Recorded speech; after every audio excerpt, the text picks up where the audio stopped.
Hi friends, my name is Julie and welcome to my channel.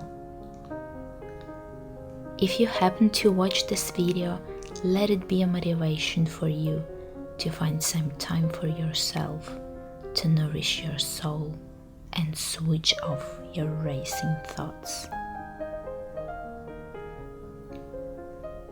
For me, the best way to relax, feel calm and turn off my mind is embroidery, because it involves your hands but doesn't involve your mind.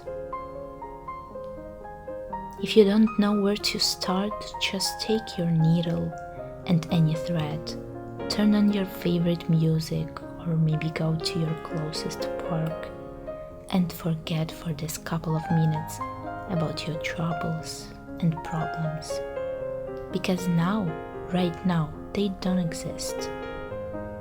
They're only you and your needle.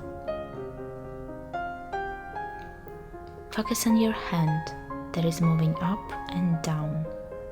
Focus on your stitches that slowly start to take some shapes.